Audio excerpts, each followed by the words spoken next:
So, good evening and hello to you wherever you may be joining us today. Welcome to another edition of our ACEs Conversation series. Today, it's the language of suffering, and we've got two very special experts when it comes to language, both esteemed authors, journalists, and practitioners as well within the world that we're talking about. Lisa Cherry is very well known to our audience, I'm sure, joining us today, a trauma specialist, author of several books, and extremely well known within the UK trauma world. Her hashtag, I love it, is creating social change one connection at a time.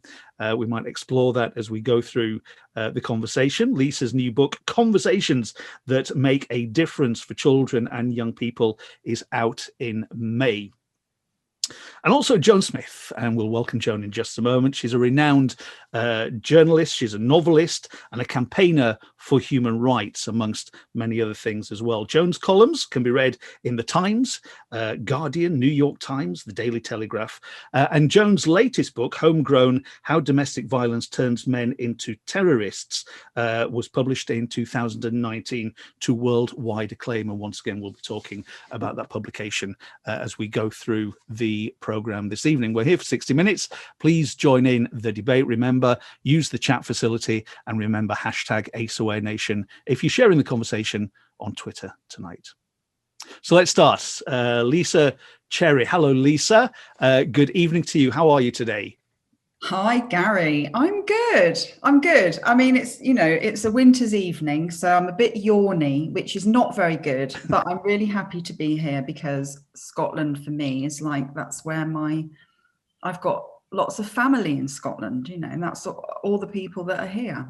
And yeah, so I love being here. It's great to have you on board. You're probably like me. I mean, we do get Zoom weary, don't we, these days? But one of the highlights for me is when our pets get involved. And my 5-year-old, very large Alsatian, is outside the door. So she may do a little loving bark at some point, which may set off your lovely dog. You've got what's your dog? Milo. So Milo is a Pouchon, but I was sold a cockapoo, but I had to come to terms with the fact that he was never going to become a cockapoo. He was actually a Pouchon, but he is gorgeous and I just adore him. I love it. It's just, I wouldn't be without them. And Joan Smith. Joan, good evening. Hello, hi. Joan, it's great to have you on board. Thank you so much for joining us tonight. Lisa and I are talking about our dogs, but you have two beautiful cats that could interrupt the broadcast this evening, I believe. Yes, they're very interested in Zoom meetings. I think they're actually just interested in getting some attention, and they wonder why I'm looking at the screen. But yes, I've got two Burmese cats called Rufus and Bruno, who are brothers. Well, that's all the housekeeping we need. So please forgive us if you're tuning in tonight and we get a dog's chorus and joined by the sophisticated cats as well. So there we go. I suppose it's the new norm. Lisa, it's once again great to have you on board. I'm very interested in this subject, particularly around language and around communication. Professionals debate language in this arena an awful lot. They debate words such as trauma and adversity and abuse and maltreatment and so forth. The list goes on. So the professionals tend to debate the correct language to use, and it does change, as we know, from time to time. Then you get non-professionals like me who sit sometimes on the outside of the debate and can get, I think it's fair to say, some people like me get frustrated that the language or about the language that is used and become frustrated with the debate and looking for some more clear and unambiguous language when we're talking about such trauma, adversity, and so on and so forth. Why is language so important, Lisa? I suppose it's a very big question to start the evening, but why is language so important when we have these conversations, not debates, but we have these conversations? Well, I mean, it is a big question, and it's an important question, and I'm interested in this kind of thinking about professionals and non-professionals. That dichotomy is problematic for me, and I think that's because I know that lots and lots of people with lived experience go and work in the profession, if you like. So I'm not comfortable with the idea that there are professionals having these conversations and then there are non-professionals having these conversations. In my experience, as somebody with lived experience and somebody who's a practitioner, those discussions and conversations about language go on everywhere. Particularly, I'm thinking particularly about care experience. The conversations about language are almost integral to the care experience. There's continuing conversations about language and labeling and acronyms and the way that we speak about people and the labels that we give people. And that's going on alongside practitioners in practice, people in practice as well. So I think what might be another way of looking at it might be who benefits from having conversations about language and what are those benefits?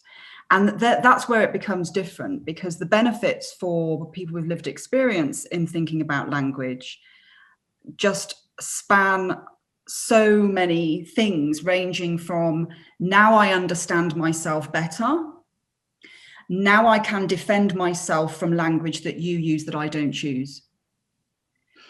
And then when professionals, if we're going to use that as a dichotomy, which I've already said I'm uncomfortable with, but if we're going to use that as a way of understanding our difference, is that it's about meaning making that can often be used to other people. And that's a really uncomfortable thing to say as someone who has a background career as a practitioner. But actually, if we look at language in that context, then a lot of it is about othering. So I don't know if that's a good place to start, but I'm really interested in language that brings us together and that people have an opportunity to have a language by which to understand things which are felt but are difficult to articulate. Joan, I'd like to get your view on that. And Lisa, thank you very much indeed. Joan, from your point of view, why is language so important? Because what I do is polemical. And so for me, the importance of language is that it's a form of communication. And a lot of the time I write about things which are very horrifying, very gruesome, very distressing. And on the one hand, you don't want to sugarcoat that and not actually recognize the awful things that are done to people. On the other hand, you don't want to write about it in a prurient way, a way that might stimulate the wrong sort of interest or turn people off. And so it began with me writing about the murders committed by Peter Sutcliffe in the 1970s. And you face the same dilemma all the time. How do you write about horrific incidents in a way that's still accessible to people? And that I think part of it is actually treating the reader as an equal and almost getting them to walk with you. And at the same time, you have to be sensitive to the people who've been hurt by what you're writing about. So I'm always thinking about, are these the right phrases? Is this the right language? But in the end, the conclusion you come to is that if people are listening to the message, then you're probably getting it more or less right. Joan, why does language change so often? I mean, when we're talking about phrases or we when we are guilty of labeling people, but it seems that the language that we use changes so often, almost in a politically correct sort of way. Do you think that confuses the audience? A lot of the time, that's a good thing. So since Peter Sutcliffe died in November, I've been doing a lot of interviews and writing about those murders. And it's, people who weren't around then and don't remember it are very shocked to discover how the police talked about victims in those days. They talked about victims having loose morals and really extraordinary antiquated language. And I'm really glad to see the back of that. and to actually, I think one of the things that's happened is trying to restore some respect for the women who lost their lives in those murders, and that's taken us years to do. It's taken 4 decades to do that, really. So some of the changes are welcome. Some seem to me to be splitting hairs. Whether you talk about people as victims or survivors, I probably use those interchangeably. Some people might not like that, but I think it's quite hard sometimes to always be completely sensitive when you're writing about such difficult material. And Lisa, in terms of how we use language, is it generational? And I'm asking the question from, I'm thinking about my elderly parents here, who were in Yorkshire actually, who were around at the time of those dreadful murders and attacks, and they would have used what we would consider now non-PC language. And actually, when I have phone calls and conversations with them, I'm sometimes still a little bit taken aback at the language that they use. So is language and the use of language a generational issue? I think that you have to have a commitment to being close to distress, to stay in touch with language that matters. And I guess your parents perhaps are not in that position, and I guess a lot of us could look to our relatives and say, they're not close to distress enough, committed enough. I suppose what I'm saying is it's a commitment, isn't it? To really hear people saying, that is not how I want to be described. You have to be near to those people and have a commitment to listening to that. It's an active thing. So if you're not engaged in that because you're not engaged in the workplace, or you're not engaged in that discourse, then you're not really going to get engaged with the language, because language it's an active decision to hear, because it's about curiosity. We have to be curious, because I might say something. I'll give an example. You might call a residential home a residential unit if you're my age and you were around in the 80s. But actually, that's quite distressing language to use now for people living in residential homes. I mean, it's just one example of so many. So then I have to listen, own that, apologize, and make a decision to take on the language that means something today to the people who are having those experiences. So I guess that's really about, how do we want to show up, isn't it? That's how do I want to show up? And your parents aren't asking themselves that question because they're in a completely different arena. When you're thinking about that, though, and thinking about the language and the words that you're using, and when we used to be in front of live audiences and not on this type of platform, and in your writing, and Joan, I'll ask you the same question in just a moment, doesn't that make your job harder? When you're teaching, when you're lecturing, when you're talking, when you're debating, when you're writing, those sort of thought processes about using the right words, surely it must make your job incredibly difficult. I don't think so. And actually, I think it's about having humility. I think it's about having humility in being comfortable with getting things wrong, being curious, being open to be able to get it wrong. And I think that's really difficult in this climate, because this is the land of social media, where you've got no chance. You make one mistake, one slip up, one wrong word, one wrong tweet, someone's photographed it, it's blown up, it's gone viral, it's everywhere. It's really difficult to do that. And you have to feel incredibly comfortable with where you're coming from and your integrity to do that, I think, to be okay with getting something wrong.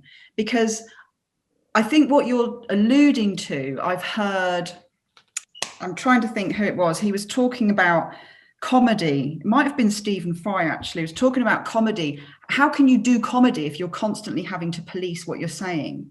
I think that was the argument, and I think that's where you're coming from on this.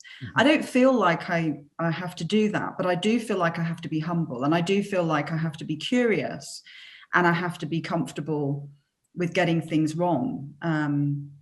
Yeah. And Joan, to you, if I may, the shifting sands of language and how we change and interchange. How does that manifest itself in your work, in your writing? Well, I do agree with Lisa that I think you have to be prepared to get things wrong sometimes and not think it's the most awful thing in the world. If the overall thrust of what you're trying to say and the ideas you're trying to get across are compassionate and right, then I think it's okay that sometimes you make a mistake in language. But I think sometimes there are conflicts that can't be avoided. So, for example, I write a lot about terrorist attacks. I write about mass shootings in the United States. The two phenomena are quite closely connected. There is a movement of people, and it came up when there were the terrible mosque shootings in New Zealand, to say that we shouldn't ever say the names of the perpetrators, that we shouldn't actually look at them, we shouldn't talk about what they've done. I understand that, but it's not how I feel about it, because I think it's absolutely essential to understand what's going on there, to look at their backgrounds. It's not to excuse them in any way, but I think knowing nobody goes out, no ordinary person goes out one day and starts shooting people or trying to behead people or blowing themselves up. There's a kind of etiology to that. And if we understand that, then we might be able to intervene. So I think sometimes you are going to upset people because they don't want to hear those names ever again. But I think we actually have to look at what those men have done, even though it's upsetting for the relatives of the victims. Can I just say that brings in something so complex for people, doesn't it? Having those conversations, try and have a conversation like that on Twitter, and you're immediately in incredibly murky waters. And it reminds me of, and this is the second time I've brought this up this week, which is really interesting, but it reminds me about, and this is deeply controversial on a par really, but it reminds me of the Jamie Bulger case and how we didn't have a public conversation about those boys and what they did because we were actually unable to have that as a public conversation. And I think we missed an opportunity in having the same kind of conversation that you're trying to have about terrorists. And Joan, in your book, excuse me, Homegrown, you talk about terrorism, you talk about the link with domestic violence, but you also talk about the link to ACEs as well, where I think Lisa's absolutely right. Sometimes events are so horrific that we don't find our voices to have those conversations. What sort of response have you had to your book? Well, that's been very interesting because when I was writing it, I thought, so basically what happened was that for several years I was aware that quite often when there was a terrible mass shooting in the States, it would turn out that the perpetrator included a member of the family, sometimes a mother, a girlfriend, an ex-girlfriend, occasionally children. And so there was something there about that domestic background, and that sometimes there was a known background of domestic abuse. Then I began to notice the same thing in the background of terrorists, particularly in 2017 when there were 4 fatal terrorist attacks in London and Manchester.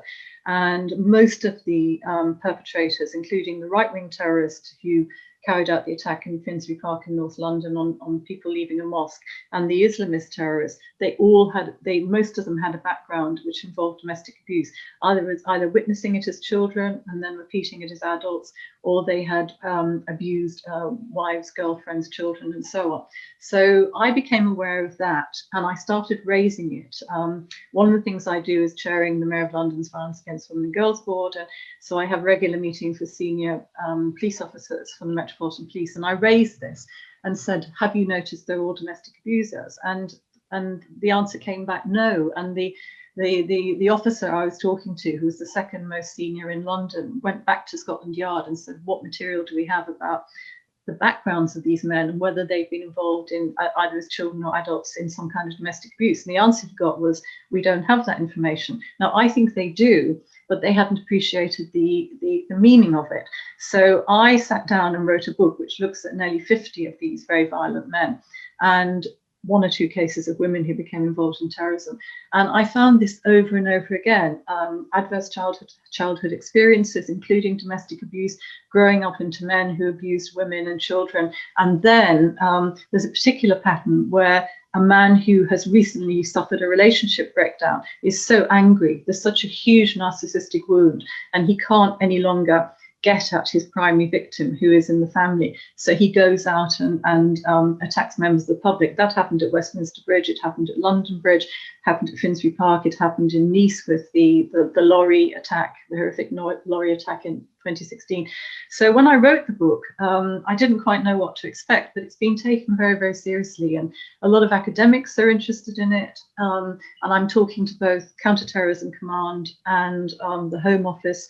There's a project starting in March, a working party to look at, because they do have the material. You know, there's a database of thousands of terrorist suspects who've been convicted or who've been killed, and they have to do the diligence on who those people are. So the material is there. I think it just wasn't, its meaning wasn't understood.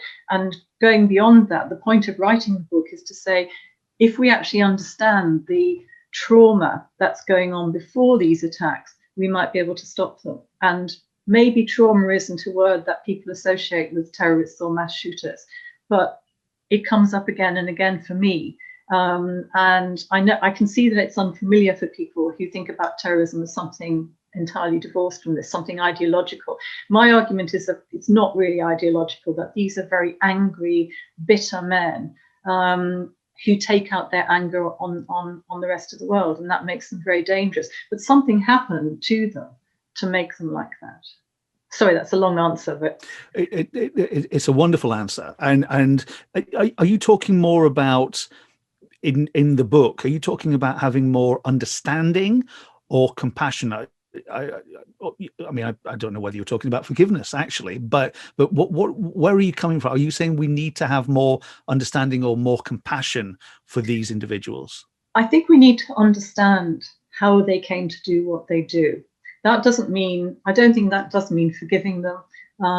I don't think it certainly doesn't mean excusing them, but it does mean that if we understand that process, we might be able to intervene. Now, because of the work I do on domestic violence, I know that 2/3 of women who try and leave and need a refuge place don't get one, because we simply don't put the resources into protecting those families. Now, that's pretty bad for the woman herself. She may end up sleeping on, her mum's floor, or, the children having to move schools or something like that. But the alternative is she has to stay in that violent relationship. And that means that another generation of children are growing up seeing that violence and seeing it as a normal part of life. And they will come out of that with all of the problems that are associated with living in that atmosphere of violence as a child. So my overriding purpose in this is actually to change how we view and how we treat domestic violence, which is one of many childhood ACEs, obviously, but it's a very important one in my view. Lisa, when practitioners are having conversations about the sort of language that we should be using, are we taking the focus of taking the focus off of what the real issue is? So when we're talking about ACEs and the language we use around ACEs, are we spending too much time on worrying about language as opposed to tackling the root of the problem? That's such a big question, isn't it? Because we all know that there has been so much debate around ACEs, particularly, less so trauma, interestingly. But the whole kind of debate around ACEs, I think, has been a predominantly academic one rather than a professional one, less so a professional one. And, it's right and proper that academia is a place for exploring, counter-arguing, evidencing a whole raft of things. You know, I'm in academia myself, and that's, you know, currently, and that's the place for it.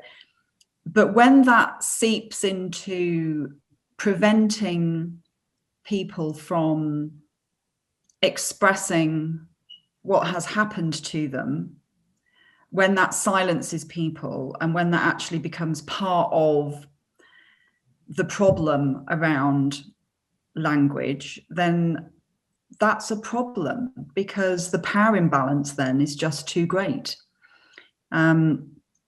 Practitioners, in my experience, generally try really, really hard to not get too caught up, or actually to have deep compassion and be curious.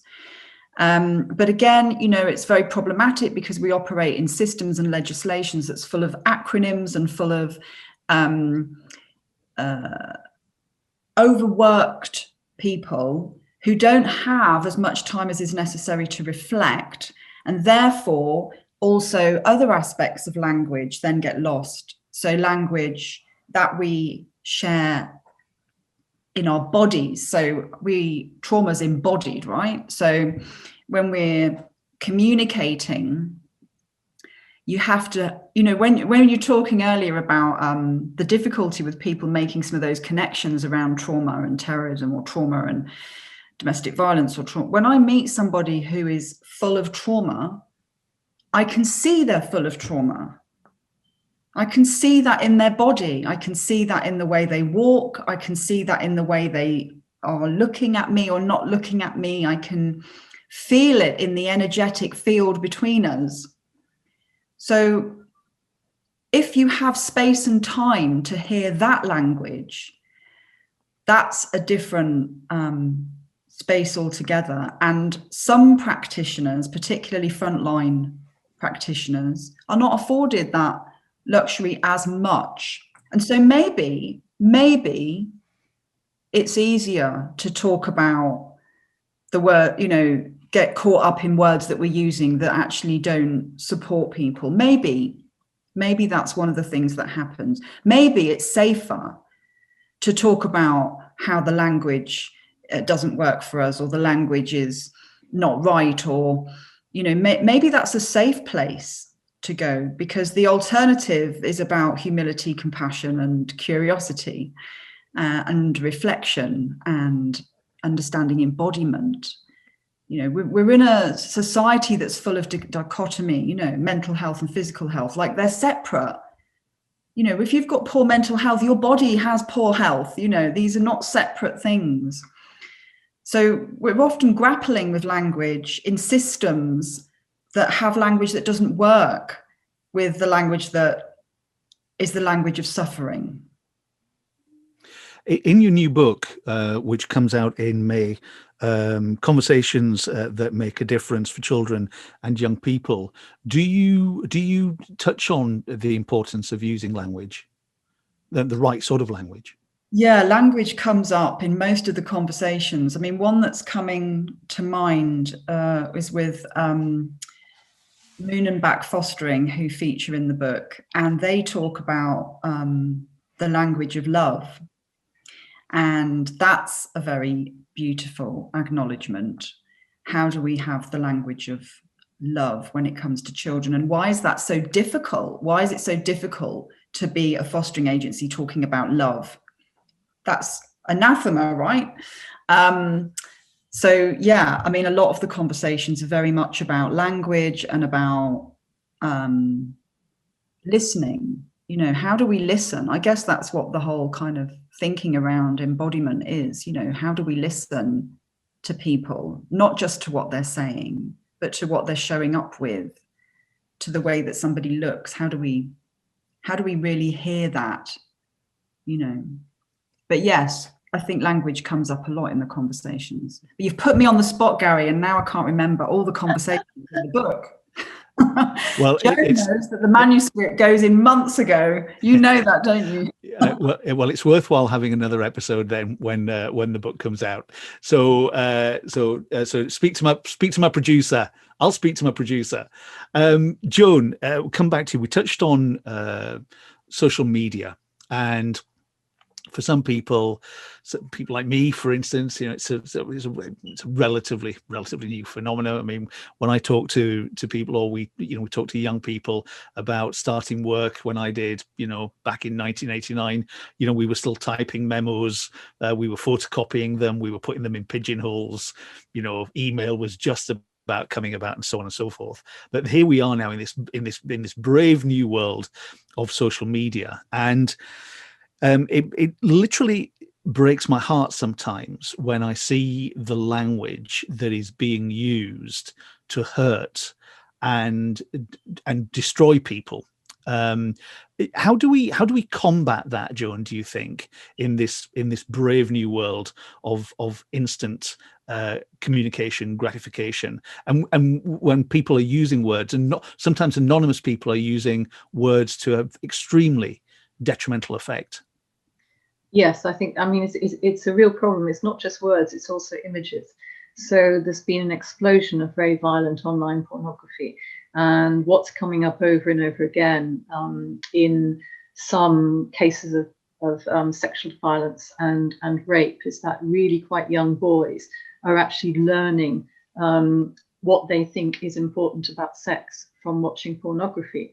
Which is of course why education in schools becomes ever more important, and girls are actually being persuaded. There's the horrible phenomenon of revenge porn, and that girls don't actually, I mean, the police have said this to me, that one of the things that they worry most about is the way that girls of 13 and 14 come under pressure from boyfriends to send intimate videos and photographs, and then when they try and leave the relationship, they're told, if you leave me, I will send that to all your friends, to your parents, and so on.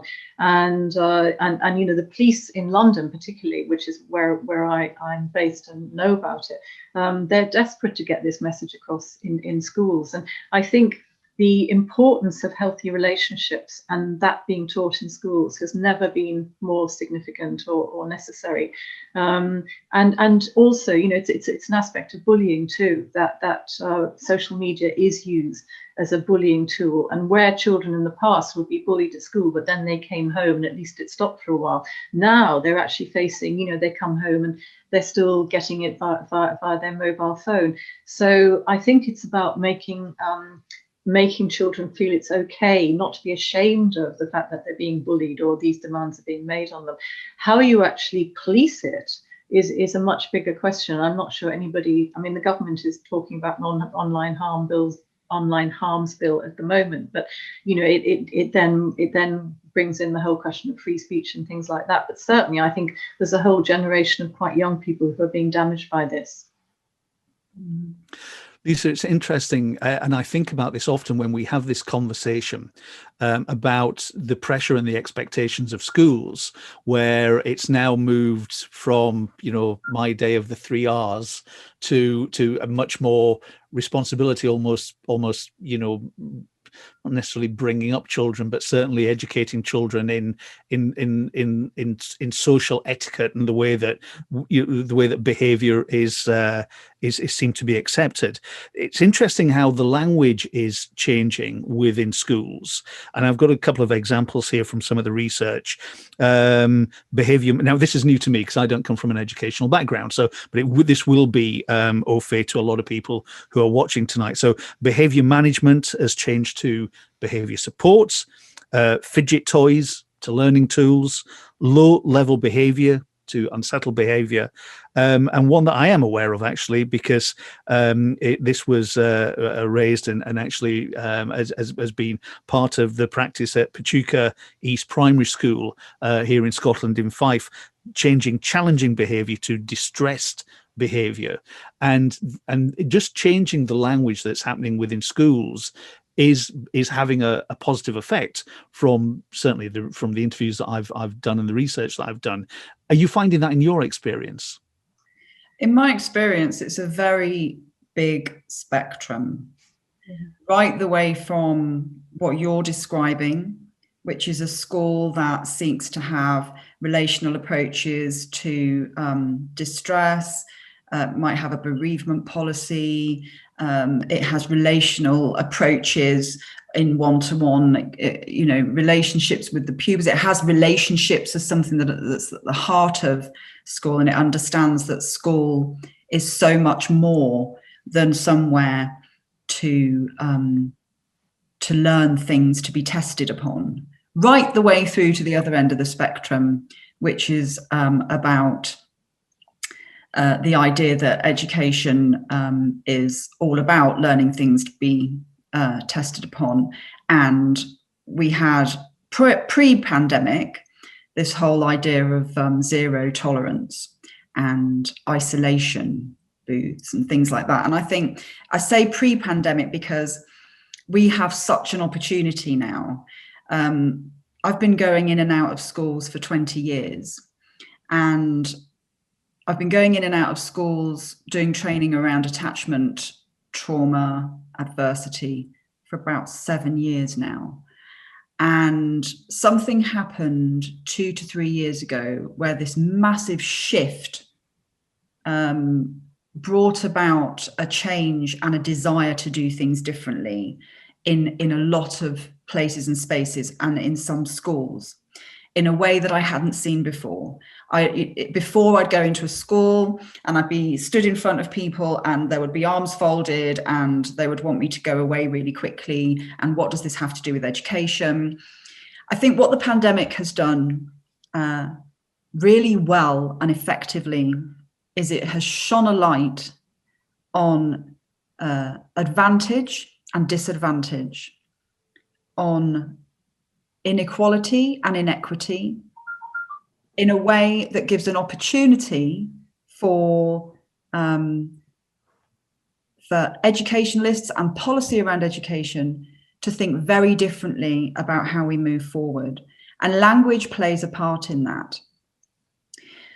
I think certainly teachers being able to see into people's houses and to understand that not everyone has Wi-Fi and not everyone has devices.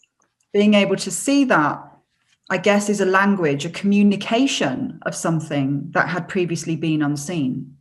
And the pandemic has been a language of things that have previously been unseen to lots of people. Lots of us, we have known that that's the country we live in. But for lots of people, we're seeing something different.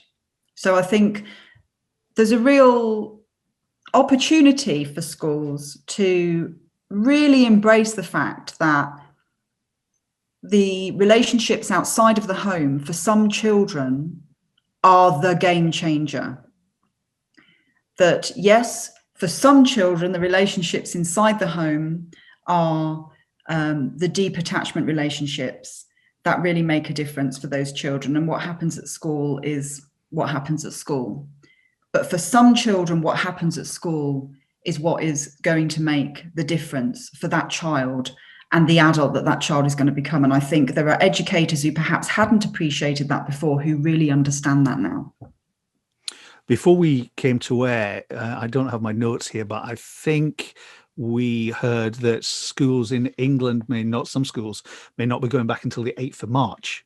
Now, I think that was the date that I had before we came on air, which means there's going to be more pressure on parents, as we know.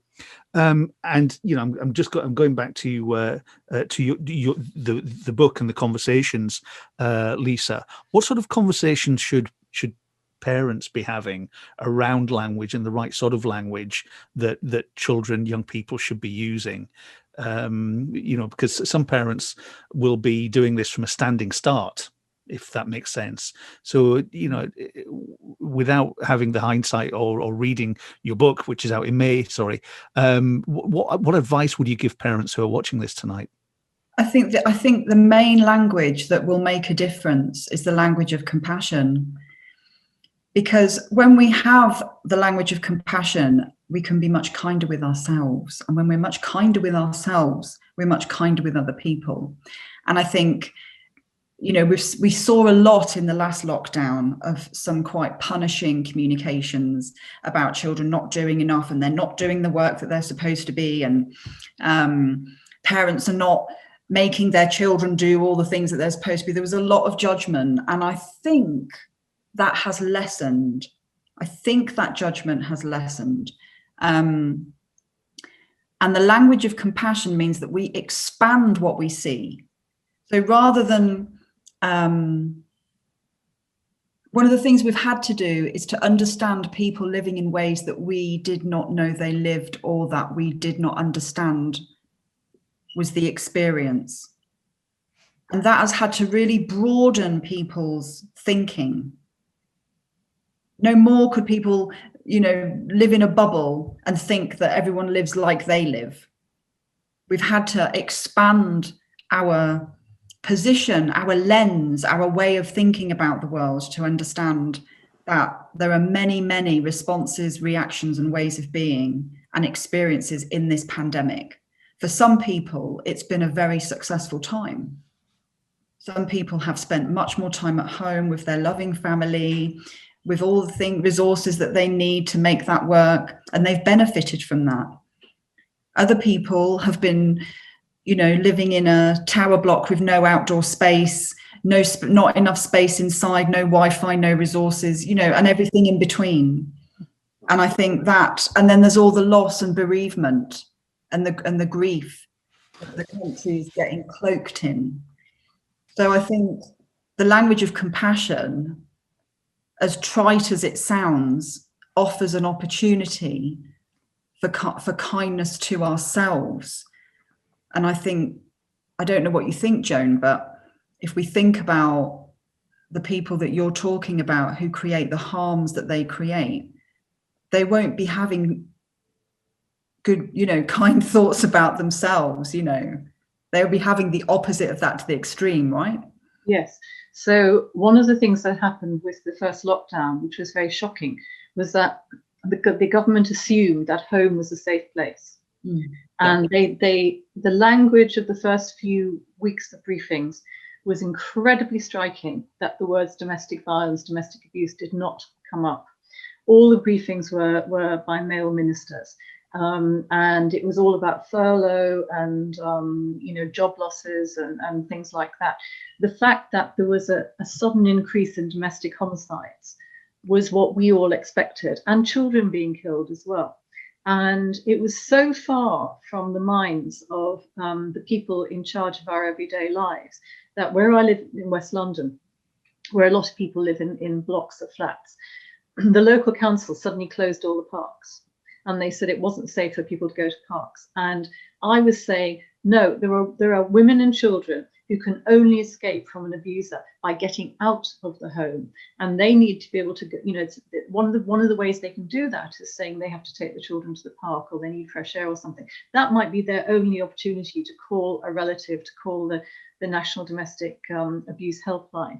And I ended up having lots of, being involved in lots of conversations based at City Hall in London, where local authorities were left to fill this gap and find emergency accommodation for women and mostly women and children, a few men as well. And it was incredibly striking to me how old-fashioned this was, that there was just an assumption that home is a safe place for everybody. And one of the things that began to emerge was quite a high level of violence between teenagers and parents. And we began to get reports through local councils in London of adolescents attacking their parents.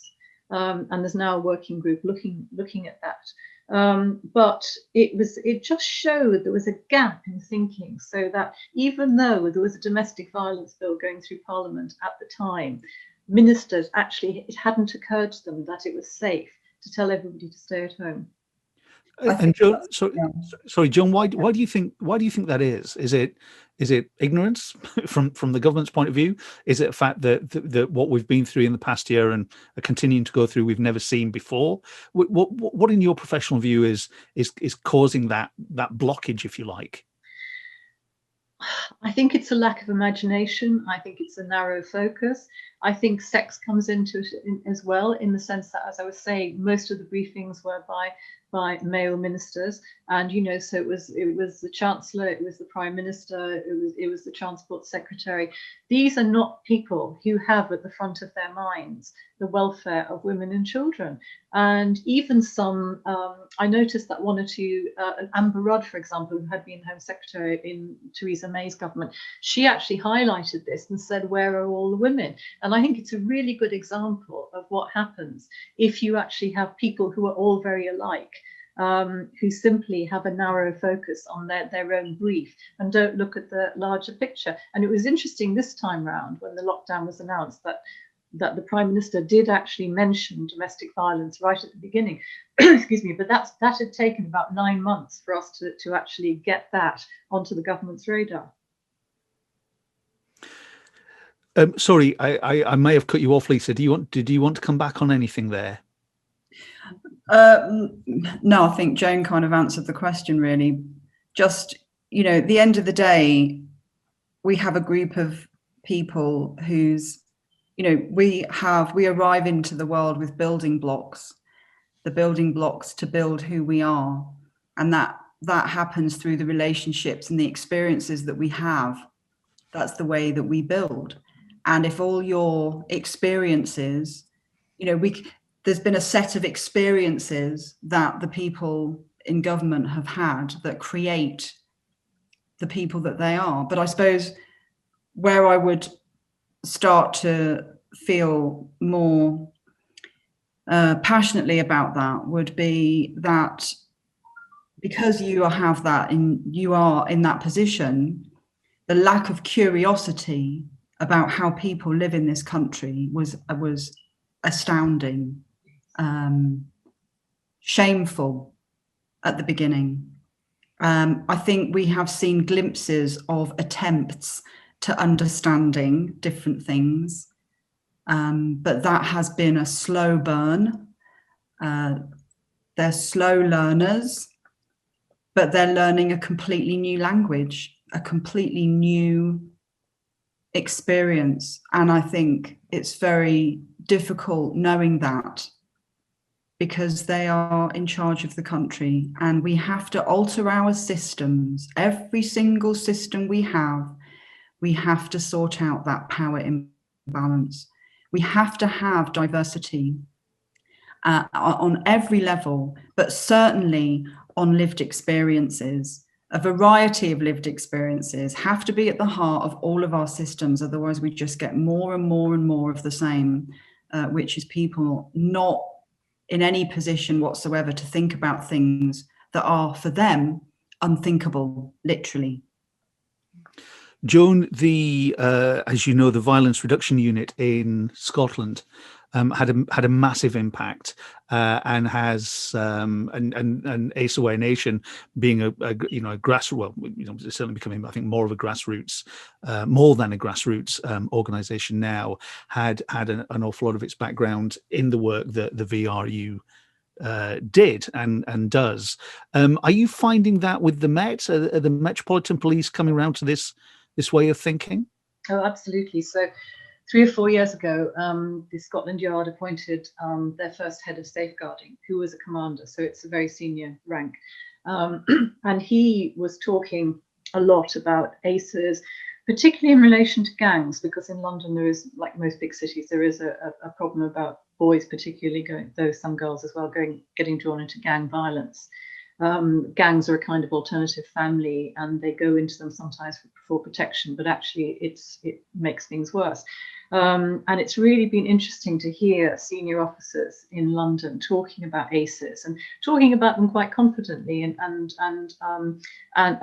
talking about complex victimization, which is where somebody who's initially a victim then gets drawn into crime. I mean, a really good example is, a girl who has a boyfriend who's in a gang, and then she's asked to hide a knife or a gun, and she's caught with the weapon and gets charged. But initially she was the victim of the boy, and so they're very aware of that. And recently, the first head of safeguarding at Scotland Yard has become head of counter-terrorism command, which I was very pleased about, because he's a very thoughtful person, and so he brings that knowledge of the damage that's done in childhood into his work with young men, who then mostly young men who become terrorists. So that's very encouraging, and it's kind of ironic, for me to hear, because I think that's a really good and powerful development. It's quite ironic for me to hear people questioning the whole concept of ACEs, when I think it's actually really, really useful to get that language into the higher echelons of police forces. And of course, we now have a violence reduction unit at City Hall in London, which is doing a huge amount on children going into gangs, knife crime, and all of those kind of problems that we have in London. Joan, if I could stay with you for just a moment. I mentioned at the start of the program, we talked about your work as an author, but also as a journalist, and your works, can be seen, read in the Times, Guardian, New York Times, Daily Telegraph. What role in terms of language does the media, traditional media, have to play in this? Because I'm thinking of, or even on TV. I don't know whether it happens as much, but if we talk about the language of shame, when we're labeling somebody, for instance, somebody who has, so we talk about crackhead or druggie or junkie. Homeless people being dossers and so on and so forth. This very sort of negative language that is highly offensive, but can still be replicated in some forms of traditional media. So what responsibility does the wider media have to do to change our thinking as a nation? Oh God, it's such a huge problem, and in a funny kind of way, I think it's getting worse, because at the time that I became a journalist, I actually did, after I left university, I did journalism training and spent 6 months doing a training course, and a lot of that was about ethics and the law and things like that. Increasingly, because so many people in journalism come into it by different routes, a lot of them are bloggers. They don't have that formal training, and so they don't even think about language, and they reproduce really pejorative ideas, not just about homeless people. I see it again and again in reports of sexual violence. So you will keep hearing, you will see headlines all the time which say, devoted husband just snapped. And it turns out, that he's hammered his wife to death or something like that. The victim blaming is very, very serious, and the excuses for perpetrators is very, very serious. And I think it is actually getting worse rather than better. And I do link it to the collapse in prosecutions as well. So there was a wee bit of drop out there, Joan, but I think we got that. So but in terms of your role as a journalist, and you're very much in the sanctum, really, in terms of the work that you do. Are you seeing a difference in work that's being done? Is it happening? Are editors becoming more conscious of this? No, I don't think so at all. Right. I think I sometimes have discussions with editors about the language, and that sometimes newspapers use language that I'm not happy with, and I have to have discussions with them about it, and they say that's our style, and I say yes, but it's not mine. And someone in my position will usually win those arguments, but somebody who is freelance and not very well known and starting out in their career, they don't have the confidence or the power to make that argument. And Lisa, we're heading into the last few minutes of the conversation. I knew it would go quick because there's still lots of things buzzing around my head. What do we need to continue to do in order to continue this conversation, to make a difference, to think about language? In your professional opinion, what do we all need to do, whether you're a practitioner, a professional, or a non-professional? Collectively, what do we need to do? Well, as I've said, I think the curiosity element is huge, and understanding that language is about othering. Language can be about not being able to sit with what you're bringing. And if we can get past that, then we have an opportunity to have the kind of relationship with somebody that can make a difference. I mean, make a real difference, because I don't think there's anything else other than relationships. I literally think it's that simple, but it's how do we have the kind of relationships that really make the difference. And we do that through being with, walking alongside, and understanding that we're not different. We're not different, you know. And is it about having challenging conversations, as we spoke about earlier on, and about not ignoring incidents or trauma? Is it about being brave enough to have conversations? Yeah, but we also have to be respectful. I mean, some conversations can be very triggering, and we need to be very thoughtful about that. And I'm thinking, when we think about the ACEs conversation on Twitter, that's been a very triggering conversation on many occasions. I'm seeing that now with the social care review in England, that the conversations are challenging, but they're on Twitter, and there's a lot of people who are having really quite visceral responses to them. So I don't think it's a simple, it's about simple answers. These are complicated things, but if we keep relationships at the heart of what we do and we remain curious, I think that's the road we want to be walking on. And Joan, finally, I'd love to get your view on that. And the question is the same from your point of view, from your professional point of view. What do we need to keep doing in order to keep this conversation alive?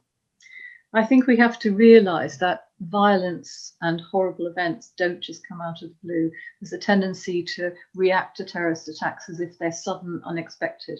I think we actually have to look at the damage that's being done to children and families and not be afraid to look at that, and to think about what those children have gone through that have turned them into these violent adults. And we do have a media is very interested in the immediate aftermath of a terrorist attack. It's not interested in what happened to those boys that became violent young men. And I think that's what a lot of my conversation certainly is about. Well, just a reminder for the audience that Joan's book is out. It's called Homegrown, and very much worth a read, as you've heard tonight. And once again, out in May, Conversations That Make a Difference for Children and Young People. Out in May is available for pre-order as well, I believe, Lisa. So the very best of luck with your book and with future publications, and exactly the same for you as well, Joan. It's been an absolute honour and a pleasure to have you both on the programme tonight, and thank you for your contributions. Thank you. Fascinating. Thank you. From me, Gary Robinson, until we meet again next month, please stay safe, and when the weekend comes, try and breathe and take some time out for yourself and your loved ones. Thank you for joining me and Lisa and Joan, wherever you are in the world today, and we'll see you soon. Take care. Thank you. Bye-bye.